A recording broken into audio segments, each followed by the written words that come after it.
getting these two nuclear-powered neighbors who escalated tensions to a level that we haven't seen in the last 25 years. He claims credit for it.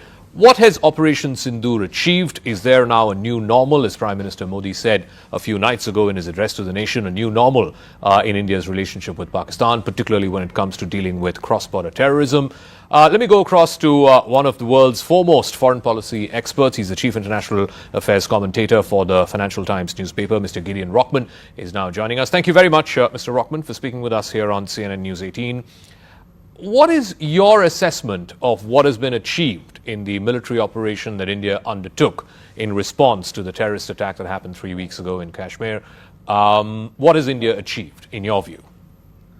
Well, it's probably too soon to tell. I mean, I know that sounds a little bit wishy-washy, but I think to the extent that this is about trying to deter terror attacks over the long term, the success of the policy can only be kind of gauged over the long term, because if, at best, it forces Pakistan to reconsider any support. They deny supporting terrorism, but I know it's assumed in India that they do that.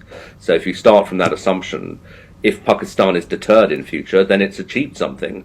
But if they aren't, then it hasn't. And then I think on the international side, it's a more ambiguous thing. I mean, I think that the Indians, my guess is, would be fairly disappointed with a fairly kind of equidistant approach that the United States seems to have taken, sort of said, both of you stop it, rather than, India's our ally, India's the country that's been attacked, and we back them to the hilt, which is kind of the position they took with Israel Hamas. Here they seem to have sort of said, well, we're not taking sides. And I think that will be disappointing to the Indian government. I mean, it was striking when I was in Delhi last, a few months back, talking to Indian foreign policy establishment types. They were very confident in the strength of the new special relationship between India and the United States, and thought, if anything, that Trump would take it to a new level. And that doesn't seem to be the case. Again, is it lasting damage? I'm not sure. It might just be more of a kind of irritation at the way the Americans are talking about it than anything really fundamental. But I think that so both on the military side and the diplomatic side, I think it's a fairly ambiguous moment for India. I wouldn't seem to me, admittedly I'm sitting in London, like an unambiguous triumph, certainly. All right, I'll come to the diplomatic side in just a second, but I want your take on the military side, simply from the point of view that, this is not the first time India has responded to Pakistan militarily like this. Of course, the scale of it and the escalatory levels of which we haven't seen in quite some time. But after terror attacks in 2016 and then in 2019 and now in 2025, India has sort of taken military action against Pakistan, and every time the level of that military action has been notched up by a few rungs.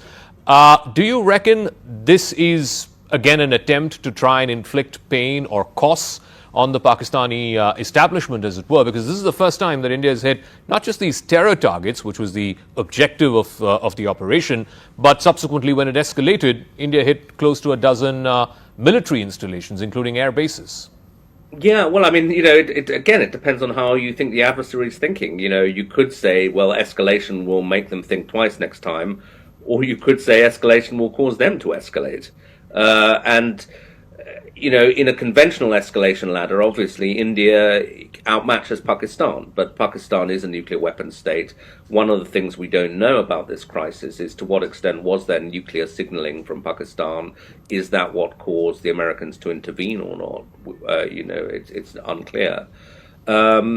So, again, I mean, I think that people outside India, Pakistan, who are worried about the prospect of two nuclear weapon states going to war, don't take comfort from the fact that, as you say, each conflict seems to move a couple of notches up the escalation ladder. Now, maybe it's hopeful that there's a 25-year pause between them. But sure, actually there was 2019, of course, as well. And there, I think, that was an important moment, because it was strikes on Pakistani territory, and now that's become almost routine as part of the response. And as you say, the targets range has increased. The kinds of sophistication of the weapons used has increased. So I guess the concern is that the next round, if there is a next round, you start at a higher threshold. and then where do you go to? And again, I think we all have to acknowledge, those of us in the media, that we know some of what happened. We don't fully know. I don't think even the military people fully know. They'll be poring over what systems worked, what systems didn't work. Has, for example, the Pakistani military benefited from the increased Chinese aid they've received? How well did these Chinese weapon systems perform? Did some of them perform well and others not? And that is of significance not just to India, but to the United States and to anybody else who might be, having to plan for a potential conflict with China. Since you talked about this whole nuclear question, because this was the conventional wisdom that two nuclear powers can't, there is a limit to which they can militarily go against each other. And this was sort of a cornerstone of India, Pakistan over the last 25 years since both countries got these nuclear weapons. But do you think through this operation, two questions. Do you think through this operation, India has shown that there are levels of conventional rungs in the escalatory ladder that can be climbed without it going nuclear? And two, on the question of whether India actually hit any of these nuclear sites in Pakistan, today we had the statement from the International Atomic Energy Agency saying they have not seen any evidence of radiation. At least publicly, that's what everybody's saying, the Indian Air Force, the IAEA. What then is your best guess as to why things suddenly de-escalated? Well, look, on the whole escalation ladder thing, it reminds me a bit of the debates we've been having about Russia-Ukraine, where, again, it's a different situation because obviously Ukraine doesn't have nuclear weapons. But throughout those last 3 years, it's almost as if the United States and Russia were playing a kind of real-time experiment in what do we know about nuclear deterrence.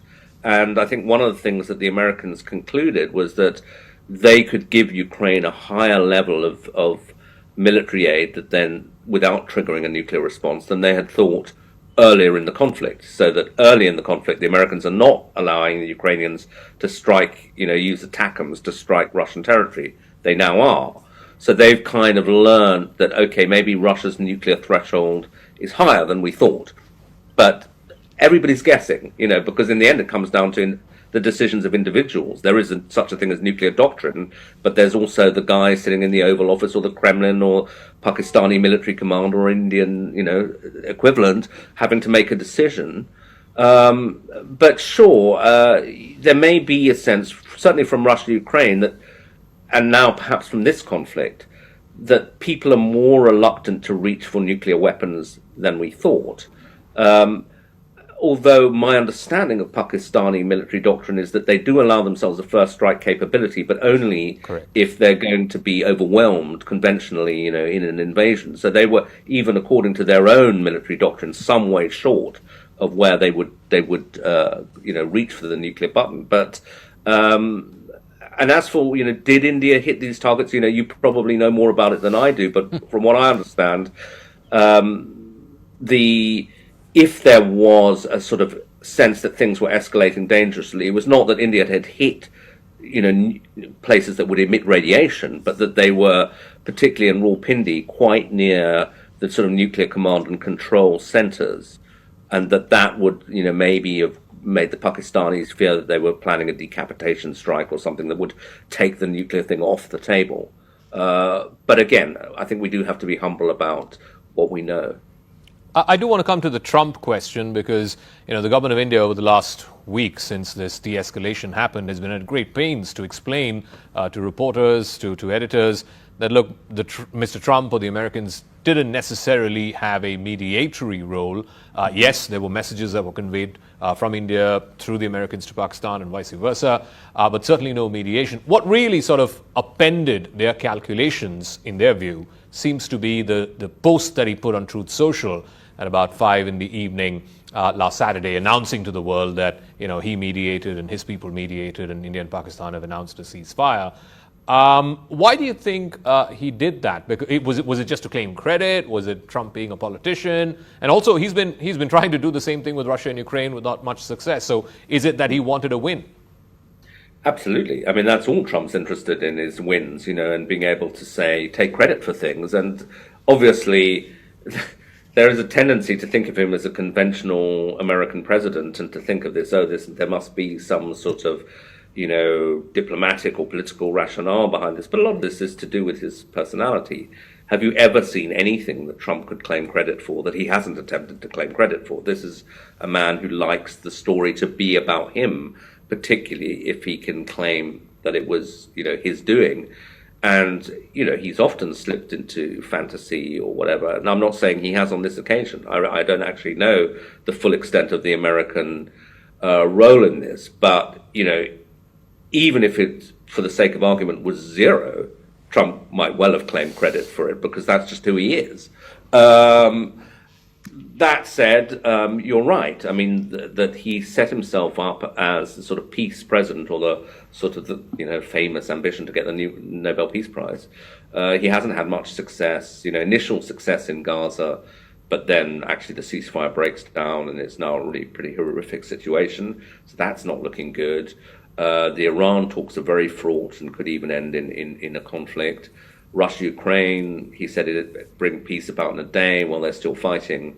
So it was, something that he would like to claim as a win. But I think it's also interesting to look a layer below at the role of J.D. Vance, because I think Vance is, if I can put it this way, a more organized thinker and, has a view that America should not get involved in much less in conflicts around the world, only when there's a direct national interest at stake.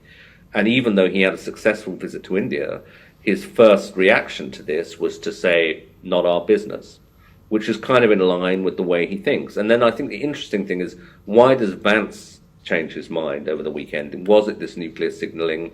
Was it just a kind of American reflex that he couldn't really rid himself of, so that in theory he's saying none of our business, but in practice the kind of superpower reflex kicks in and they pick up the phone, etc., etc.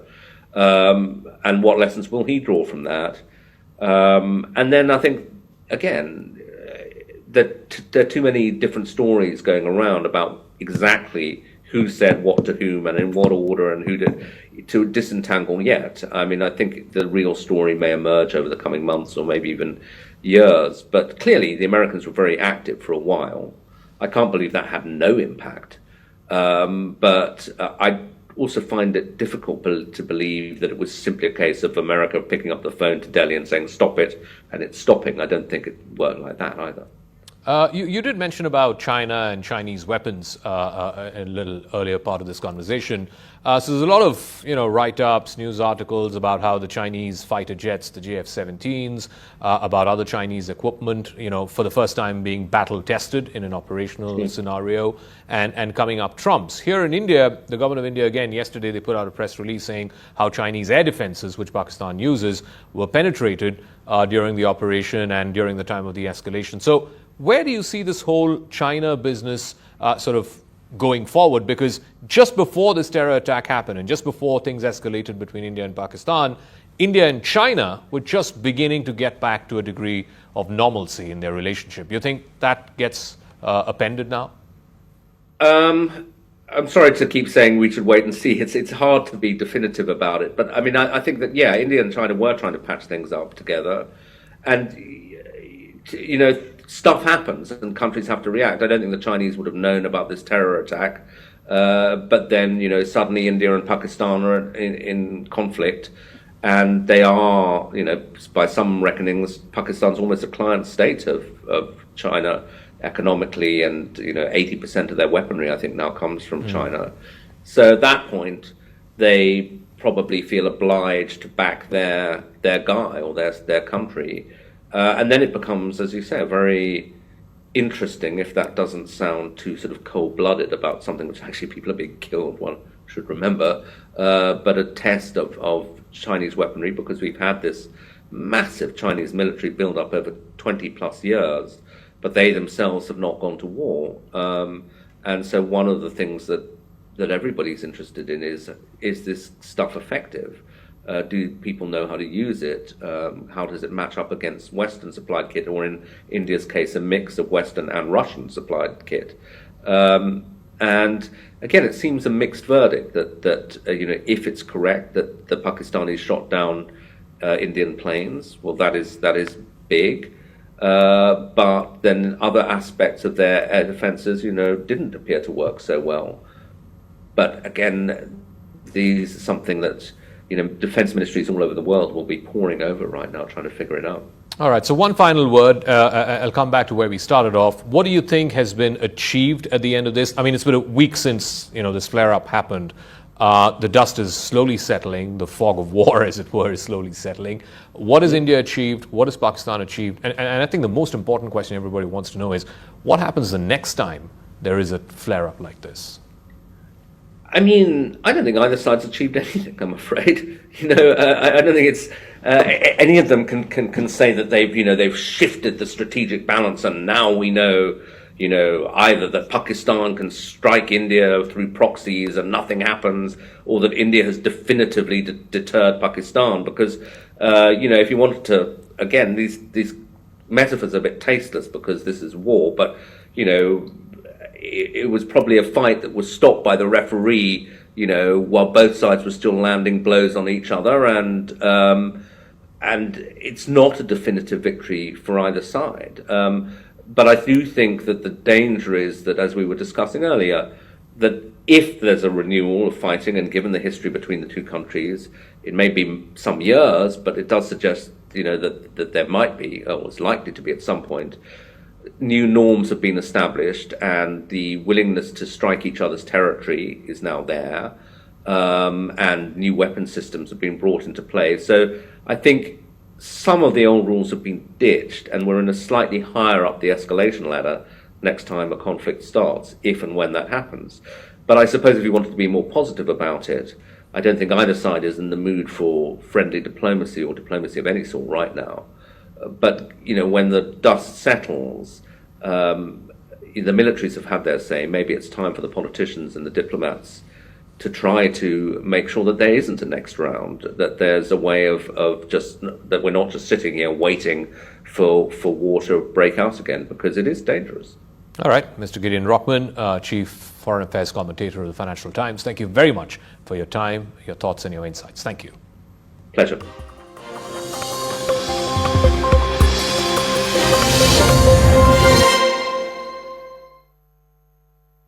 Co-presented by... This is News 18 Network.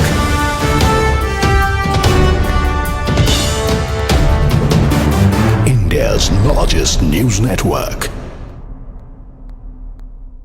To the reports that were doing the rounds earlier about India hitting Kirana Hills in Pakistan, which, remember, houses their nuclear weaponry as well. Now, the global nuclear watchdog, International Atomic Energy Agency, which is popularly known as the IAEA, has said that there has been no radiation leak from any nuclear facility in Pakistan after the escalated military engagement with India. This is in response to a query on whether any nuclear incident or spill has been brought to the notice of the IAEA's Incident and Emergency Center. India had earlier denied hitting Kirana Hills in Pakistan, which allegedly houses Pakistan's nukes. I go back to Siddhant on that story.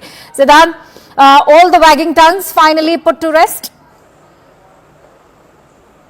Well, yes, Akanksha. It looks like after the statement from the nuclear watchdog, perhaps I think all this chatter and rumor around India hitting Kirana Hills, perhaps where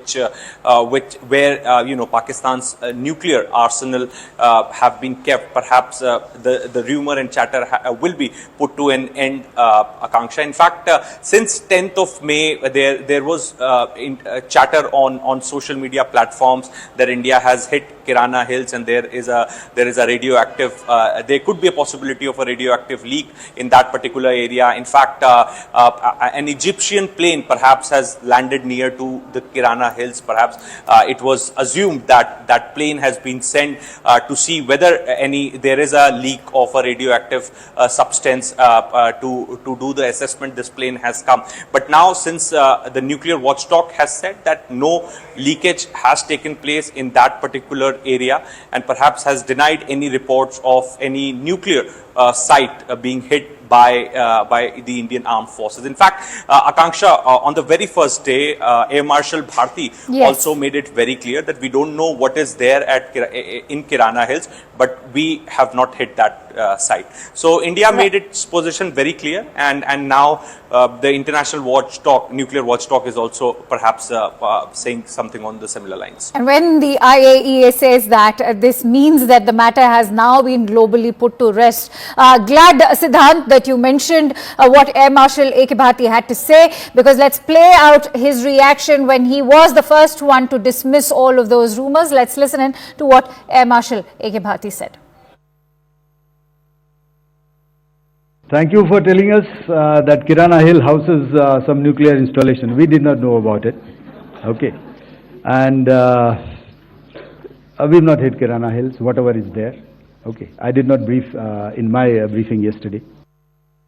All right. I go back to Siddhant on that note. Siddhant, of course, it was peppered with a bit of sarcasm when he had responded to that query. Yeah. But I think what's most important right now is to indicate that the IAEA, which is the global nuclear watchdog, when it steps in and declares that there has been no radioactive leak so far, that also lays to rest all of those reports that were doing the rounds, that perhaps there was a US intervention which was being sought, perhaps there was a Chinese intervention that was being sought, as you rightly highlighted, that there's been a lot of chatter ever since.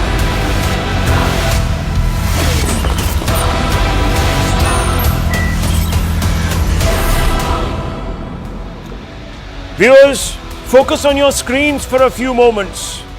What do you see to the extreme left? You see the Prime Minister. You see the Prime Minister surrounded by a huge group of commandos at the Adampur Forward Air Base. Now viewers, a good leader stands with his team